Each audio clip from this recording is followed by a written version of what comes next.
we're starting. Okay, so the glare art looks nice. I like the flagpole. And are you? We are live right now, but she wants to give them time to log in, so it'll show up on the Facebook. Good morning, guys. We are having breakfast with the cooks this morning, where we get to interview Senator Dean Mortimer. Just giving you a few minutes to get on, because we know that Facebook takes a little bit of time. Senator Mortimer has been out burning ditches this morning. All right, it is 10 o'clock. Let's get going. Good morning, Bonneville County. I'm Kevin Cook, and I am running for the Senate seat in District 30. As you see, we got a special guest here. I'm missing my best half, Sherry. She's behind the scenes making sure everything goes well. I'm here with Senator Mortimer. He has served 12 years in the Senate and representing Bonneville County or District 30. And he's also served 2 years as a representative in the House. We are obeying the COVID-19 CDC standards. We're 6 feet apart, but we thought it would be very interesting to have a conversation about some of the things that Senator Mortimer has seen over the years. So welcome. Grateful to have you here this morning. It's good to be here and breakfast with the cooks. I'll look forward to the big steak fry at a later time when we can probably spend a little more time together. But it's good to be here this morning, Kevin. Great. Well, I'm excited that you took time out of your busy schedule. This is a busy time for him because he's a farmer. And so he's out planting and growing and taking care of things. I'm not much of a farmer, 18 acres, but it feels like a farm. And, you know, I grew up being a farmer. I grew up in a dairy farm, and I think you did too. Were you? Started that way. My father said, I can't fish on the weekends with the dairy, so we sold it and we went with cattle. Okay, but you had cattle, you grew up, you know ag, which Yes. to me is exciting. I'm excited for you that you know that part of our economy. And in Idaho, of course, our ag is a very important part of that economy, and water and all of those things. But it's fun.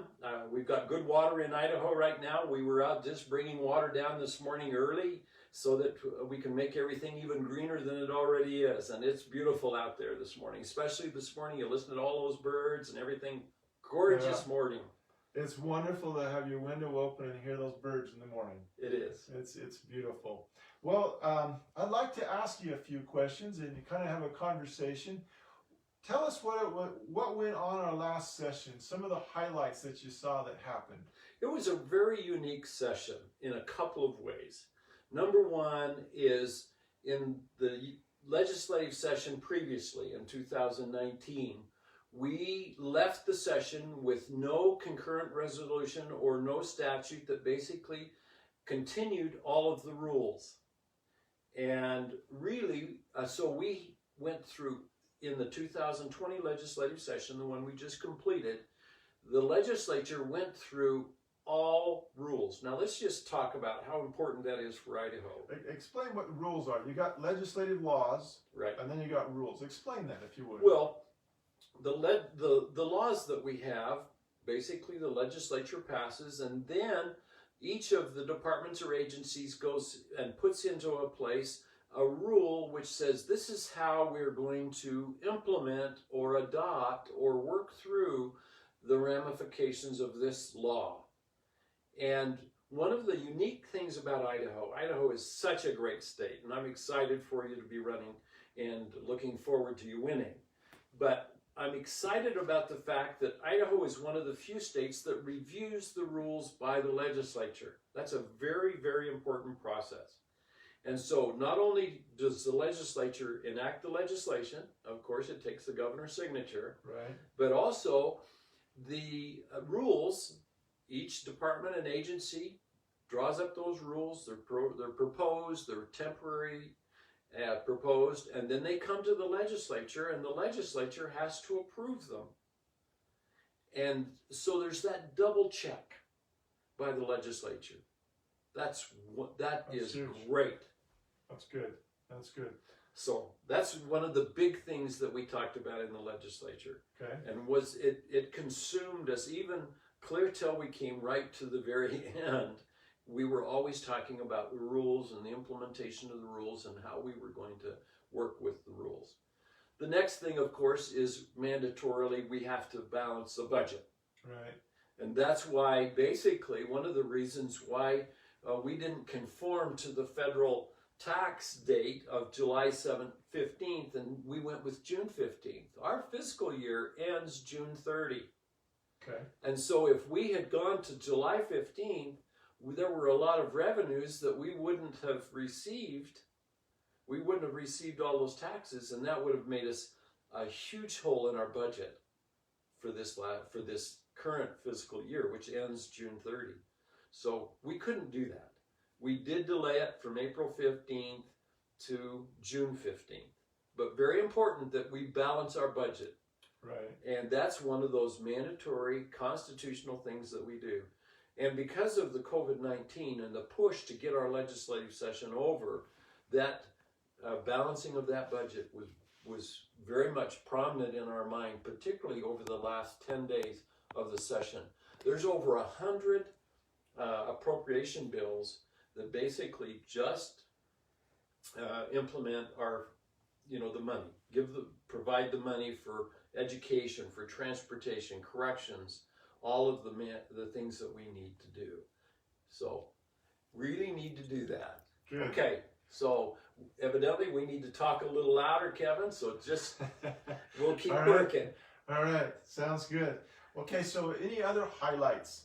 Education was a big issue, as it has been. As I serve as the Senate Education Committee, education is always paramount and right in the forefront of all of the things that we do legislative. The Idaho legislature, I can honestly say, is pro-education. Good. And that's not just the Democrats, the Republicans, it's the legislature.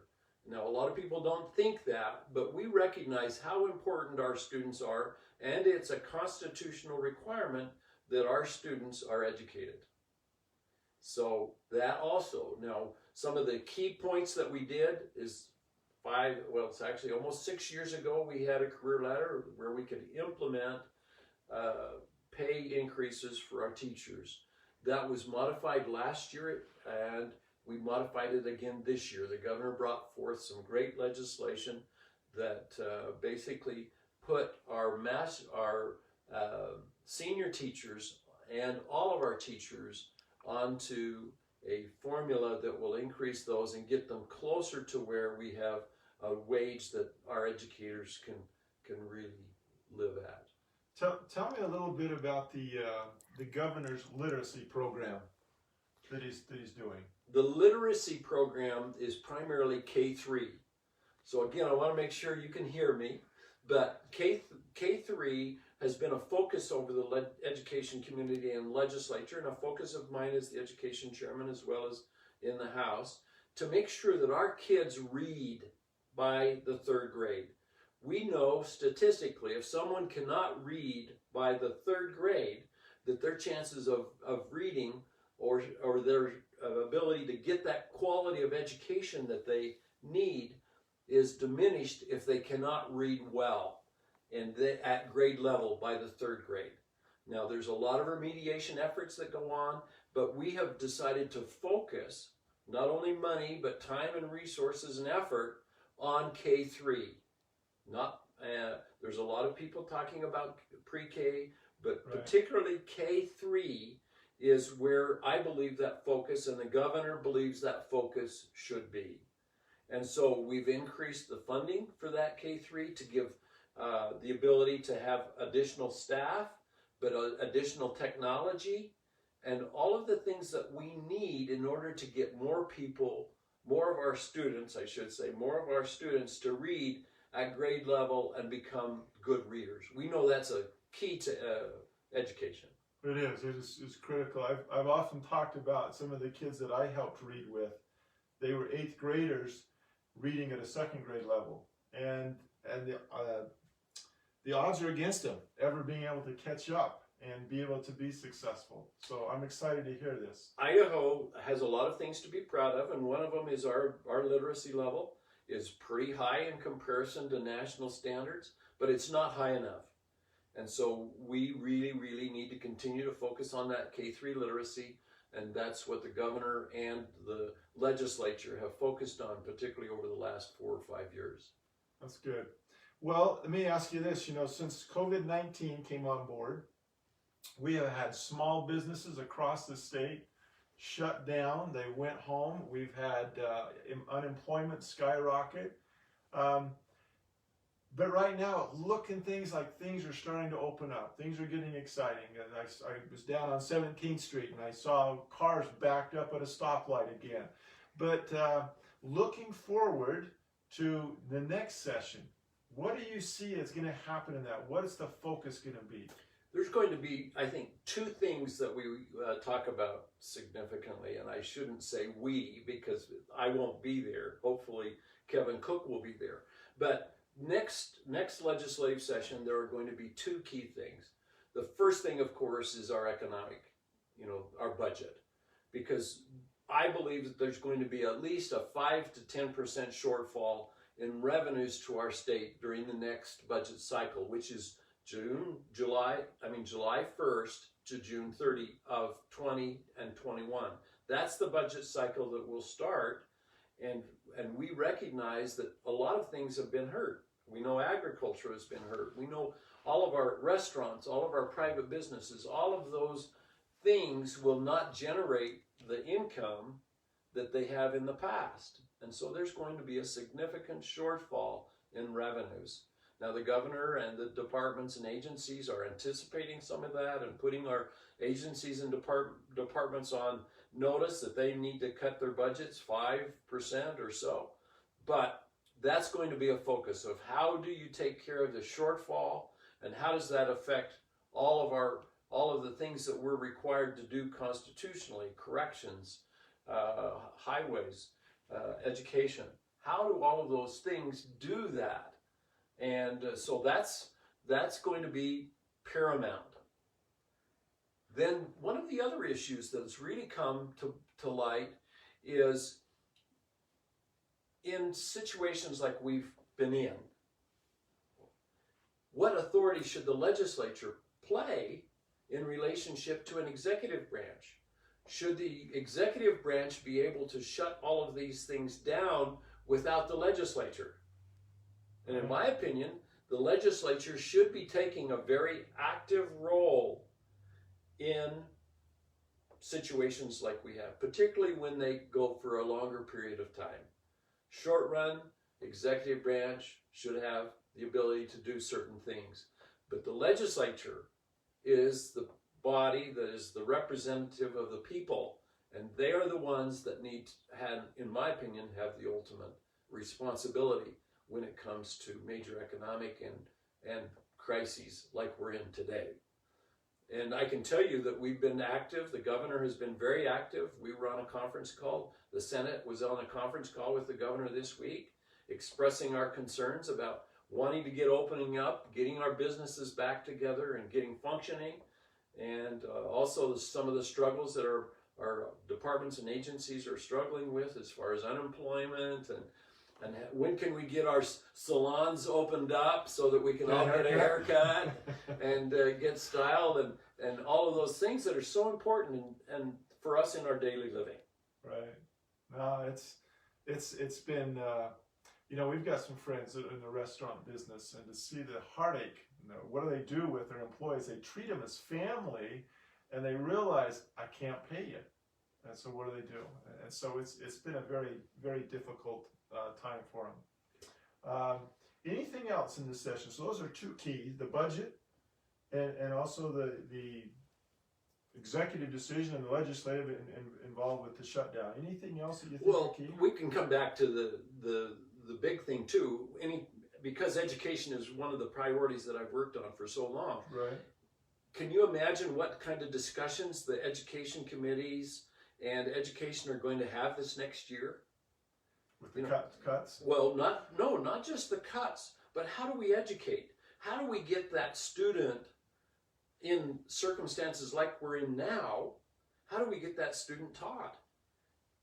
Digital, online, all of those things are going to take a much, much higher priority. Right. And we're learning. I was talking to a school district this week, and they're making sure that students have hotspots, that there's the connectivity. We've been working to get one-to-one devices for the last probably 10 years in education. Well, it's happening very rapidly now. So one-to-one devices, our education, one of the other exciting things, in my opinion, on education is our student involvement and our parent involvement. To me, we've been working hard to make that parent and that student responsible. They're the ones that are ultimately responsible for their education. We're there to assist and help, and the teacher's there. But guess what? The ultimate responsibility is that parents and that students. And so we should be having more discussion of, and I believe we will, as our parents and our students recognize, hey, we can do this. It's interesting, excuse me, it's interesting you bring that up. In a conversation with couple of teachers, I asked the question, how is this online school working? And they says, those that are engaged, it's working great. But I have students that will not return my emails, will not return text messages. There is no interaction. I've tried to work with the parents, there's no interaction. So there's still some work to be done on that. There is. In my discussions with the district that I had this week, they felt like they're reaching approximately 97% of their students. But it's that other 3% that they've really got to work on. Yeah. And so that will be a significant discussion in the education committees. And Kevin, I hope you get the opportunity to be there. I'm excited for your leadership skills, your ability to listen, all of the things that you do so well. And I've watched you over the last 20 years too. I'm excited that you're running, and I'm very hopeful, and I believe optimistic that you will be elected as the Senate and get the opportunity to serve on the Education Committee. Thank you. Well, that is one committee I really would like to be a part of. I am very passionate about education, feel like it's the future. Now, education, water, rules, there's so many things that we do, and a lot of people don't want to serve on education. When I went to the legislature approximately just under 14 years ago, no one really wanted to serve on education. Huh. It's interesting. There's been a little bit of a turnaround on that, but education, as we know, our students and educating our students, and basically corrections and transportation are some of the key things that state government's supposed to do. Well, I believe we are out of time. Thank you, Senator Mortimer, for your time today. Just a reminder, there is no polling stations. If you're going to vote in this primary, you need to request a ballot, an absentee ballot. Best way to do that, go to kevincookforidaho.com, click on the vote button, and fill out the information. And 5 to 10 days later, you'll receive an absentee ballot in the mail. Fill it out. Make sure you check Kevin Cook for Senate. And go ahead, put that in your envelope. And the key thing is you've got to sign the envelope. If you don't sign it and you send it in, it's no good. So sign it, send it in the mailbox. Until next week, this is Breakfast with the Cooks. Thank you.